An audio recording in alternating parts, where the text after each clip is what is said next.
I thought grief was the hardest part. I was wrong. That night, during the storm, he looked at me, not like a son. And for a moment, I didn't stop him. What kind of mother does that? Don't forget to like the video, share your thoughts in the comments, and subscribe to stay updated on our latest stories. I never imagined I'd be telling anyone this. Honestly, I'm still not sure I believe it myself. But the truth has a way of pressing against your chest until you let it out. My husband, Nathan, passed away 3 months ago. A sudden heart attack. One moment he was here, sitting at the kitchen table with his usual half-smile and coffee in hand. The next, he was gone, just like that, and in the silence that followed, something inside me went cold. Our house felt emptier than I ever thought possible, not just because he was gone, but because grief doesn't leave space for anything else. I moved through each day like a ghost, making coffee I never finished, folding laundry that didn't smell like him anymore, sitting in his chair just to feel the shape of where he used to be. Tyler, my husband's son from his first marriage, came home for the funeral. He asked if he could stay a few weeks to help me manage things around the house. I said yes without thinking. I think I just needed someone else to fill the quiet. But what I didn't expect, what I couldn't have predicted, was how much his presence would stir something in me. Not just memories, not just comfort, something else. And it all started one night, during a storm, when the power went out, and he looked at me in a way no one had in years. And I didn't look away. I didn't plan to lean on Tyler. He wasn't my son, not really. I was never close with his mother. And when Nathan and I got married, Tyler had already moved out, chasing college and independence like most young men do. But when he showed up at the door after the funeral, duffel bag slung over his shoulder and eyes tired in a way that didn't match his age, I felt something shift. He looked like Nathan, that same quiet steadiness, that same smile that said, "I'm okay," even when they weren't.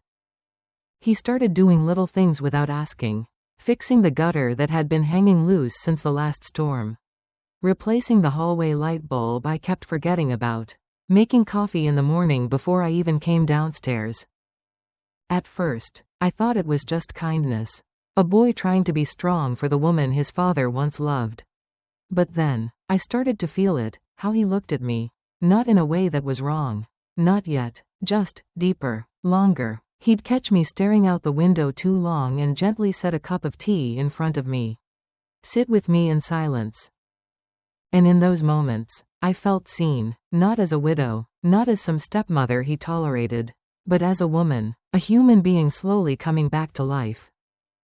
It terrified me, because I wasn't sure where this was heading. But something inside me already knew, it had started. We never talked about it, whatever it was that lingered between us. But it grew in the quiet. Tyler had always been polite, respectful, but now, there was a softness in the way he moved around me, the way he waited for my answers when he asked how I was. The way he smiled when I laughed at one of his silly jokes. Like he'd been waiting to hear it. One morning, I came downstairs and found him in the kitchen, flipping pancakes in my old apron. He looked up and grinned. Thought you could use a break. It was such a small thing, but it almost brought me to tears. Nathan used to do the same, back when things were still warm between us. Before the years got heavy. Before the silences replaced the kisses. "You're spoiling me," I said, trying to keep my voice light. "You deserve it," Tyler replied without hesitation. We ate at the table together. Just the two of us. No phones, no distractions, just two people sharing time. And as the days passed, these little rituals became normal. Shared tea, walks after dinner, the soft click of a movie playing while we sat just a little too close on the couch. One night, during a rainstorm, the power flickered and went out. We lit candles, laughed about it, and played cards like two kids trapped inside. But at some point, the laughter faded. We were sitting on the living room rug, knees almost touching. The candlelight made the room glow gold. I looked up and caught him staring. His eyes didn't move, and neither did mine. The air shifted, my breath caught. He didn't say anything. He didn't have to. Something had changed, not just in him, but in me, too. The storm outside grew louder, like it was trying to warn us. Wind slammed against the windows. Thunder rolled in long, slow waves. Inside, everything was still. I reached for another candle, pretending to be occupied, pretending I hadn't noticed the shift between us. Tyler was quiet behind me. I could feel his presence, the way his gaze stayed on me even as I turned away. I set the candle down, hands slightly shaking. "We haven't had a storm like this in years," I said, my voice barely louder than a whisper.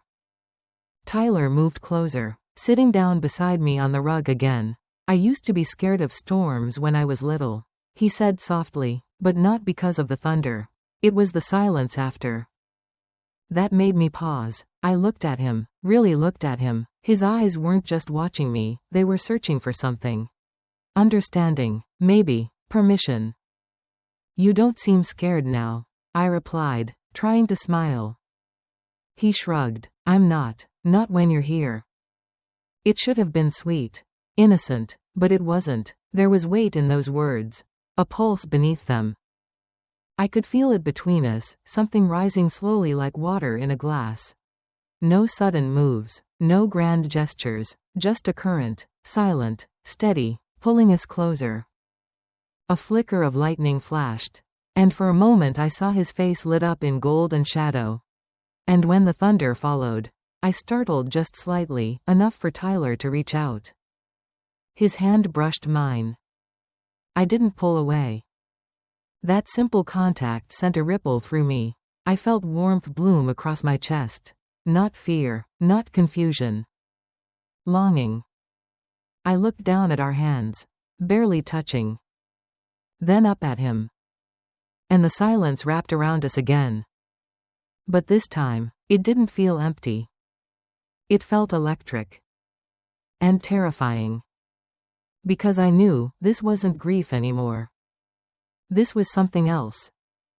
I should have gotten up, should have broken the silence, made some awkward joke, walked away, anything to stop what was happening between us. But I didn't. Instead, I stayed there, frozen in place, hyper-aware of the inches between us. Tyler's fingers rested beside mine, not quite touching now, like he was waiting for me to decide what came next.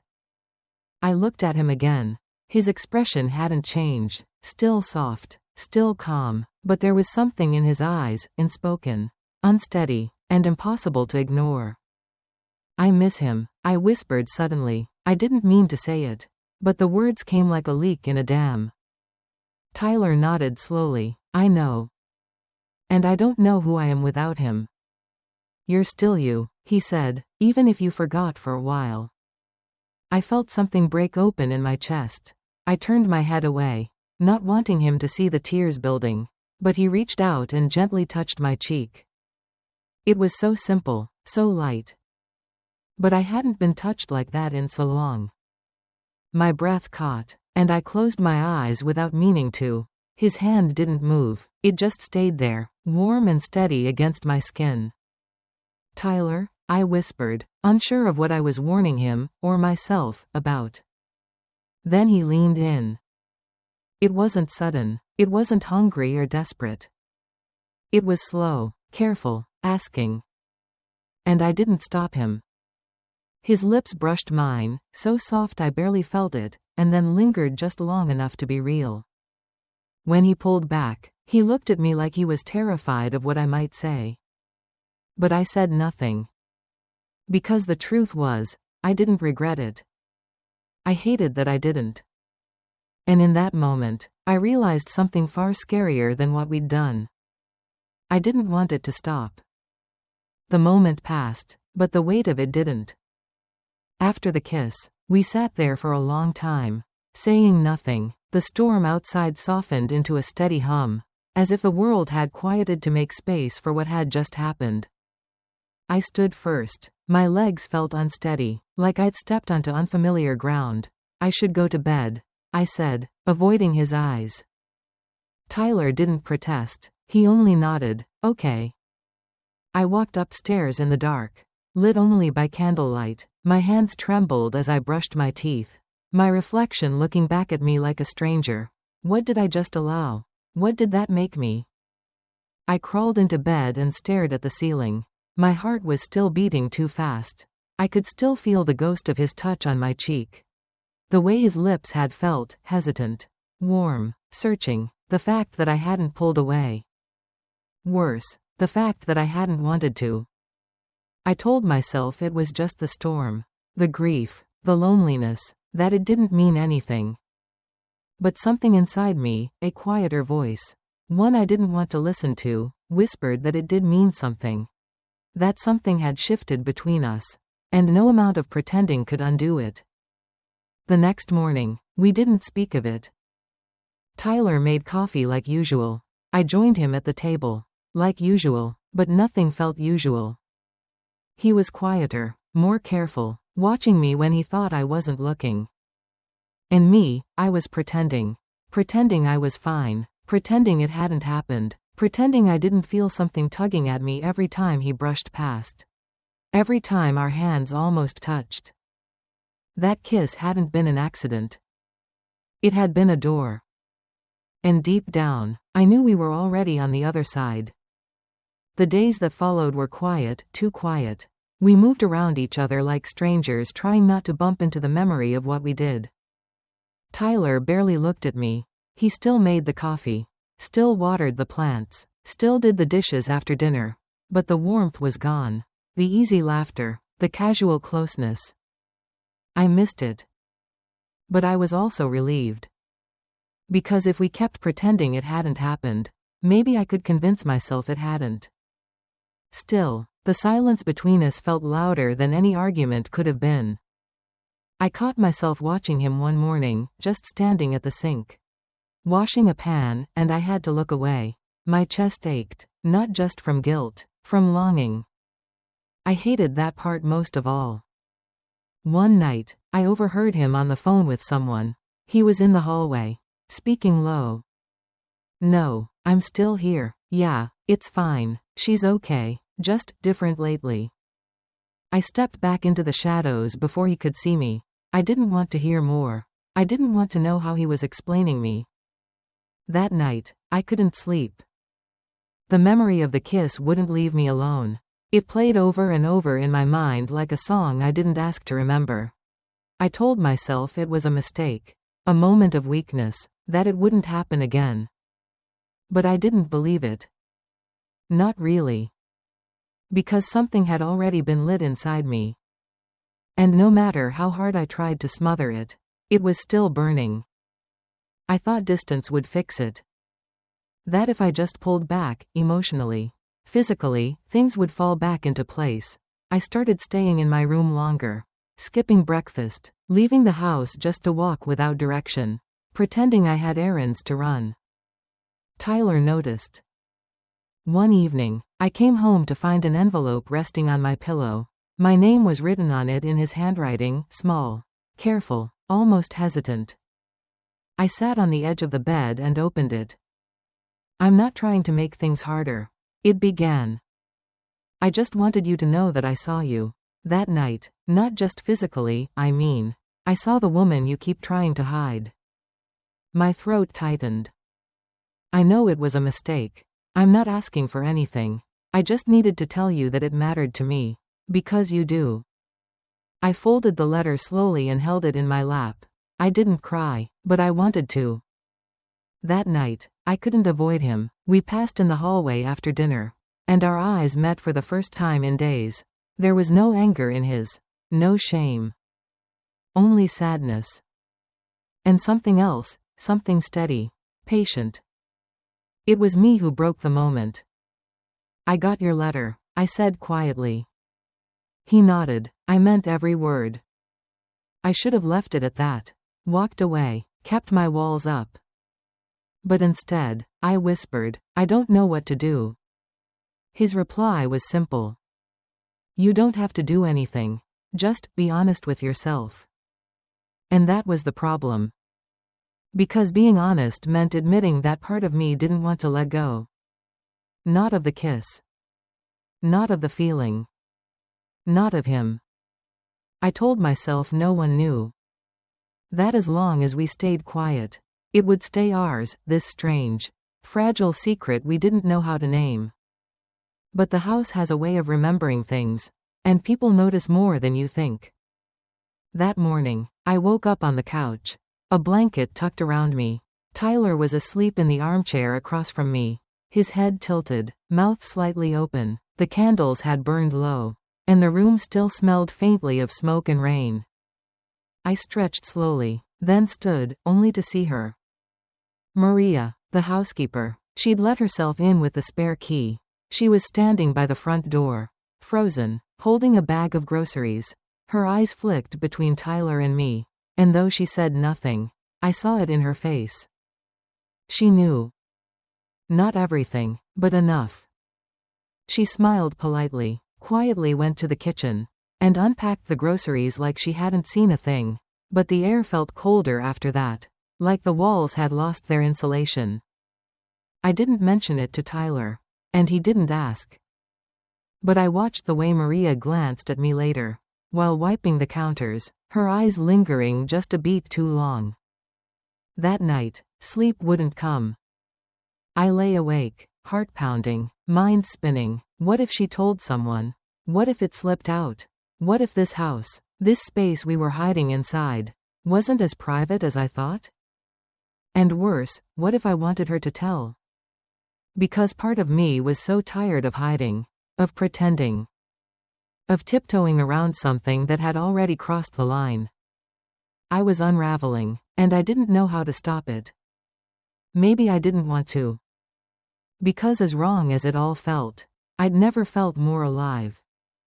The days kept moving forward, but inside, I felt stuck, like something had been left wide open, and I couldn't close it.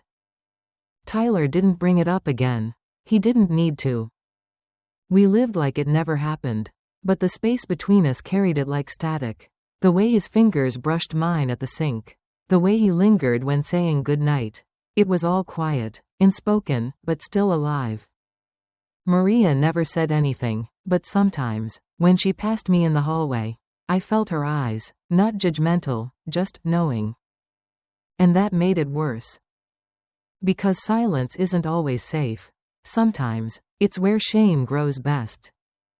I tried to pray, tried to journal, tried to write it off as loneliness, trauma, misfired grief, but that night keeps coming back, the storm, the flicker of candlelight, the way his hand reached for mine and I didn't move. It wasn't just a kiss. It was a crack in everything I believed about myself. And I still haven't looked away. Because the truth is, it made me feel something. Seen, desired, chosen. And that scares me more than anything. So now, I lie awake most nights, asking myself the same question over and over. Was it grief? Or was it something I chose? Would you have stopped him?